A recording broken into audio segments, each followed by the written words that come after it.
The production of this program is made possible thanks to the support of the following and viewers like you.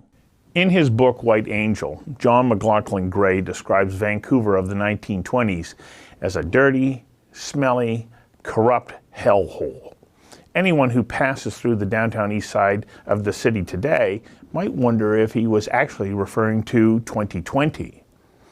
When former Mayor Gregor Robertson left office, the Vancouver Sun reported 10 city organizers said they savor Gregor's resignation and the humiliating end of Vision Vancouver. It was quite a parting gift to Robertson, who was first elected in 2008 on the promise to end homelessness. When Robertson left office, there were 2,181 homeless people in Vancouver. Today, it's difficult to know the exact number because for the second year in a row, the city of Vancouver canceled its homeless count. No matter the number, the situation is worse. As Douglas Todd, the senior Vancouver Sun journalist, wrote in a recent opinion piece, it's impossible to find someone who doesn't feel compassion for the residents of Vancouver's Downtown Eastside. That said, the situation gets worse year over year. Todd asks, why has so much philanthropy and community activism and arguably billions of dollars of government and charitable money had such a minimal effect? Why does compassion appear to be failing? I invited Douglas Todd to join me for a conversation that matters about how we got to now on the Downtown East Side and how do we even begin to try and figure out where to go. Douglas, welcome. Hi, Stuart. Thanks for having me. You know, I was really taken back when I read your column of about 10 days ago because you point out, you have had a relationship with the Downtown East Side for decades. Yeah. And you find yourself going, okay, where are we going wrong? Yep. What did you learn? Yeah, I worked there as a young person for a summer on some federal grants and, made a bit of a difference through the United Church, First United Church. Yeah. The neighborhood's just 5 blocks away from here, right. As you're well aware. And it has gotten worse. Everybody agrees with that. And so I wanted to explore why is that. And, you talk to people about Downtown Eastside. Gregor Robertson gives a damn, right? He was compassionate. So do those tent activists. Yep. They care. Everybody cares. But one of the reasons we concluded has gotten worse is that this is partly the digital age, the social media age, where all these activists, there's hundreds of groups down there. Yeah. Charities, churches, food banks, housing activists, housing associations. They're doing some good. Mm-hmm. Like some people are getting help, but everybody knows it's getting worse down there. Just even visually, the tent cities are a photographer's dreams, right? They look like hell. And hellish things are going on in them. Drug dealing, fires, sexual assaults. And criminals are camping out in those tents. But anyways, I think kind of what's new and making it even worse was the drugs and all that stuff, but is this competition amongst the activist groups for attention. They're getting nastier and making more controversial statements all the time on social media, in the media, the regular media, to get attention and to get grants. And you've got these people fighting against each other, accusing anybody who disagrees with them on ideological grounds of the worst things. So I think it's become a bit of a battle for attention and money that's dividing people even more. So, and David Eby's showing quite a bit of courage, actually taking on a lot of these activists by not being a pure libertarian. And we'll see how that goes. It'll be imperfect, but I think something's going to finally happen. Yeah, I find it absolutely a fascinating and horrible situation. It's hard to feel justified that I have anything that's of value to contribute because I'm not in that space. And so how do we find that place that can help people to make different choices or put them into appropriate environments that allow them to move away from what's happening there? I was listening to Julian Summers the other day, and he said, the housing models that we're creating are a big part of the problem. Really? Yeah. He's an interesting guy, Julian Summers. Yeah. He's he's taken on the ideologues, and he's lost some grants and stuff because of his positions. He's almost getting canceled. Yeah. But he's one of the voices of reason down there, as far as I'm concerned, on providing full treatment to people. And it's expensive, but people need treatment, and sometimes there shouldn't, as David Eby's starting to say, the premier now. Yeah. He's saying, no, sometimes treatment's got to be almost compulsory, like it is in places like Portugal and things like that. At the same time, though, the province is now getting set to make the possession of a number of different drugs a misdemeanor. And so what are we doing? Are we saying we give up? Does it feel like that? I think that's another thing that's gone wrong in the last 10 or 20 years is the libertarians, for lack of a better word, the people who are in charge. And everything to them is about choice. And they think the only way to not stigmatize a drug user is to allow them to do virtually whatever they want while supplying safe drugs, which most don't use and don't find strong enough, or get and swap from stronger drugs that are fentanyl filled and all that. But I think it has been part, and I think Vancouver Council, Kennedy Stewart, the former mayor, I think he fell into that libertarian trap where it's all about choice to give somebody dignity. But how much dignity do you have when you're, well, mentally ill and taking illicit drugs that are making you crazy? And as Eby says, some of these people are showing up twice a day over overdoses. Yeah. In the hospitals. Or having... There's not much dignity in that. No, or being attended to by ambulance paramedics right. More than once in a day. Yeah. It's pretty tough. I got to get to hang on for a second while we take a quick commercial break. We'll be right back. The production of this program is made possible thanks to the support of the following and viewers like you. So let's go back to the 1980s when there was this move, and it wasn't just in British Columbia, it was a move throughout much of North America and I think even Europe to say, oh, if we have institutions for people who have, mental health challenges, it's inhumane. We need to shut down those institutions. Yeah. And I remember having former Vancouver Police Chief Jim Chu in once, and he said, it was well-intentioned. The problem is, you'd say to somebody who has been in Riverview for 20 years and had their lives worked out and were living a healthy, protected life, we're going to send you back home to Fort St. John where you're from. And they were, well, why would I go there? Well, that's where you're from, and we're going to have the services there so that you can be back in your community. Yeah. The problem is the services may or may not have been there. They couldn't keep up. Somebody goes off their medication, and then they start to have some challenges, which make them more difficult to deal with. Yeah. And Jim said, they start working their way through the cracks in the system, and where do they wind up? They wind up ultimately in the Downtown Eastside. Yep. And he said, who's the first person waiting for them? Your friendly neighborhood drug dealer. Yep, exactly, to make you feel better. Mm-hmm.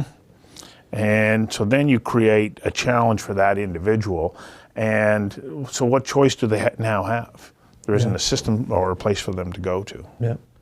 Well, I don't think you realize this, but when you invited me here, but I have a personal story about that, and that is my father was schizophrenic, and he was in Riverview for 15 years. Mm-hmm. And then he would get out from time to time to go to live with his parents for a week or two or something like that. And then eventually he was put into a boarding house run by the government in Kitsilano, which is sort of where he's from. And it was pretty good. Yeah. He just had this very simple life with some people taking care of him, some meals, and maybe 8 people in a pretty nice house. Very basic, but I thought, and he'd go to the library and wear nice clothes, and that was his life. Yeah. Read Maclean's magazine. But now, I actually think I'd better do a story about it. I'm afraid that he died in 1999. I'm afraid that somebody like him, who was a dignified, extremely withdrawn person, wasn't acting out or anything. Mm-hmm. I'm afraid he would end up in the frickin' streets of Downtown Eastside, which would be unbelievable. Yeah. So I think the downsizing and shutting of Riverview was a big problem. I was out there as a kid. It was not great in some ways, but it was okay, and they're safe, right? Yeah. So, and food, clothing, shelter, a community of people, not being mistreated, but being treated. Yeah. There was nice grounds. It was the hills and grass. My brother reminded me that we'd go tobogganing down there on Sunday visits down the grass. So, you know, when Evie talks about reviving some version of a Riverview, I think it just makes that much sense. It'd be interesting to compare the cost of that, right? People are all afraid about the cost of institution, which, you know, justifiably, but we know there's big cost to the cops and the paramedics showing up 2 or 3 times a day for the same person. So when you take a look at what has happened in the past couple of years, a movement that has come out of the United States about defund the police and get them out of there. When you take a look at the situation on the Downtown Eastside, is that a wise move? Yeah, I don't think so. I mean, Kennedy Stewart and his council got caught up during COVID in the George Floyd murder, and how that became this gigantic international story, freaked everybody out, and started this defund the police movement, which has completely been turned, collapsed. The ones who used to support it, the Democrats in the U.S., are saying, "Oh no, we weren't really into it. We need more police," because they're losing elections big time, and it's why Kennedy Stewart and his crew lost the election, is that they were seen as defunding the police, which they actually tried. I mean, it was only a 10% or something, but Ken Sim was pretty smart to emphasize that with the 100 new police officer thing. This is our second break. We'll be back in a moment. The production of this program is made possible thanks to the support of the following and viewers like you. What the system needs, and if you talk to the Vancouver Police, they will tell you this. They say it's not mental health or community healthcare workers or us. He says it's not an either or. It has to be together. And so they have no trouble saying, absolutely, we need to have more of those resources. The problem is that those resources start to slip away, and the police, no matter what, become the first responders. They have no choice. There's a 911 call, they have to attend. Right. And so it puts them in a very difficult position. Publicly, they're being shunned for doing their job. And yet they still have to respond. And I'd love to see some polling actually on what do Metro Vancouver residents think about the police? Do you trust them, or are they? Do you think they're on their side, or are they kind of the enemy who are dangerous because they carry guns and they go around their authority? I bet you the polls would be pretty strong pro-police. But there's these 10 or 20% of activists and whatever who hate authority and hate coercion, allegedly they hate coercion, who just freak out about the police and give them a bad rep. And it's young people partly, like, I feel kind of old-fashioned on this. I sort of think, okay, I'm glad you're here. Occasionally I see the police take down somebody in the city, and I go up and say, thanks for doing your job. Okay. Right. So one of the things that I think is very interesting is we watch what happens out of the United States, and the way in which policing is conducted in the U.S. is different than here. And I think that most Canadians don't realize that police in Canada operate under the principles of Sir Robert Peel, which were no, you don't police the community, you police with the community. You're trying to create environments, relationships, and interactions that help people make good choices, hopefully to be law-abiding citizens. Yeah, that's a good point. I didn't know it came out of Sir Robert Peel's approach, but I've talked to, who's his name out at SFU, who's researches police stuff, and the police in Canada are completely different. They're way more regulated, they're trained more better, and more consistently. Whereas the States, it's just a grab bag of, chaos. Could be anybody.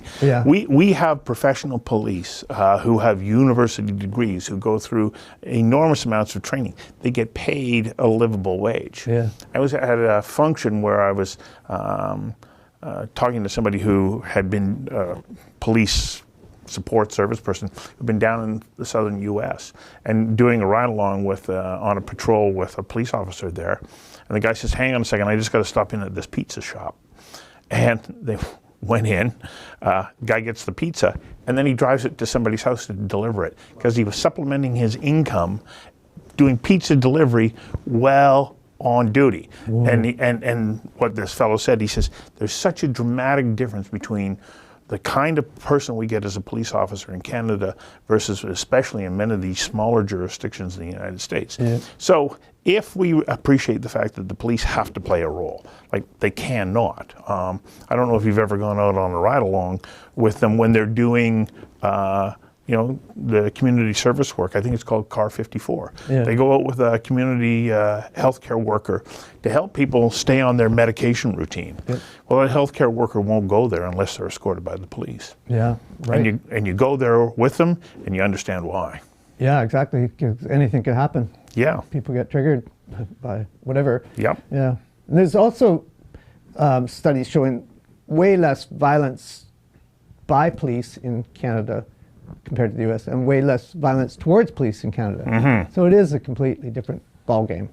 You know, the police in the United States, they are told they have to take their gun home and be available at any one time, and he creates this kind of hyper vigilance, I think. Yeah. Whereas here, the cops can't take their gun home, most of them. So let's come back to our main point here, which is how do we move forward? We've seen, and as you pointed out, people are well-intentioned. Yeah. I have compassion for the people who are walking by my back door all the time. And there was a time when I used to engage with a lot of people. I'd help them out. I'd give them some clothing and food and get to know some of these people. Yeah. After they broke in here, and I was here, my level of sympathy and compassion plummeted. Yeah. And so if you start losing somebody like me who has sympathy, where do we go? Yeah, that compassion fatigue, right? Yeah. You have so many appeals for help, and then you add that extra element if you get your car broken into, which just happened to me a month ago down a block away, right? Yeah. And they took nothing. There was nothing in it. I mean, yeah. They took something silly. But compassion fatigue is a big deal, right? The media covers the Downtown Eastside. It's only 6,000 to 8,000 people, right? Yeah. If you include Chinatown or something. And I can't believe how many stories get written about it. And to be honest, I don't think readers are that interested. I think they've heard it so much, they're kind of a little bit of despair. But the media is obsessed about it in terms of showing their compassion, right? Mm-hmm. But I think a lot of the public's getting burned out. There's so many other causes. I talked to this ethicist, right? And he said, yeah, he cares about the Downtown Eastside, but he also cares about the Myanmar refugees, and he's putting some money into that, right? There's so many causes that are pretty valid, so why?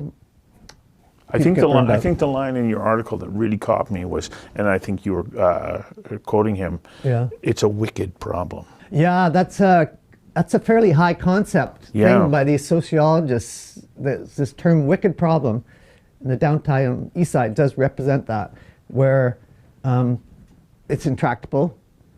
There is no simple solution because it's multifaceted. It's going to last forever. And what's interesting, there's no testable solution. So that's interesting, eh? So you can't do one thing and say, oh, that worked. We've got good data on it, and it really worked because there's so many other things that are messing things up. So yeah, it's a wicked problem. Third and final break. We'll be right back. The production of this program is made possible thanks to the support of the following and viewers like you. Well, I mean, we talk about the area that's not too far from here. I've watched as there have been different businesses that have tried to move in, open up. They don't last very long. Is that right, eh? They shut them down. Around the corner from here, there was a 7-Eleven, and they shut it down. Is that right, eh? Yeah. Just how close to DTS? Yep. Yes. Yeah. Well, that's the other issue. It is getting gentrified, right? Yeah. There's some pretty classy restaurants down there. And the condos are getting closer all the time, and so there is this coming together of poor and addicted people with pretty well-off people, and that's leading to more attacks. And these stranger attacks are they're a big deal in the city, right? Just random attacks. They last 15 seconds, and there's no purpose for them other than do some damage to an innocent person. Yeah, I've encountered it myself. Have you? A couple of times, and you know, you have to have your wits about you. Yeah, you really do. I bet. You know, as Inspector Colleen Yee of the Vancouver Police Department tells women who go through this women's personal protection program, she says the number one thing that you have to do to be able to make sure that you stay as safe as possible is have a high level of situational awareness. You can't go walking down the street with your face buried in your phone and earbuds and hope that you're just going to be safe, saying, well, I should be safe. The reality now is, no, you have to take some real responsibility to avoid danger as much as possible. That's interesting because, you know, over the years, the decades, Downtown Eastside has been a rough place, or everything that John McLaughlin Gray said. Yeah. But you could always feel like you could walk through it and you'd be safe. Right. And now even that's changing. Yeah.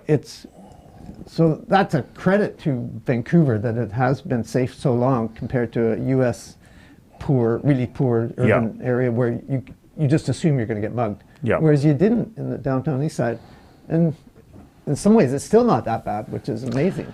But you're right. The mood on the street has changed. I ride my bike a fair bit, and from here I'll go down over to Main and across the tracks along the waterfront and out to Stanley Park. Cool. Well, to do that, I got to go through the Downtown Eastside to get there. Yeah.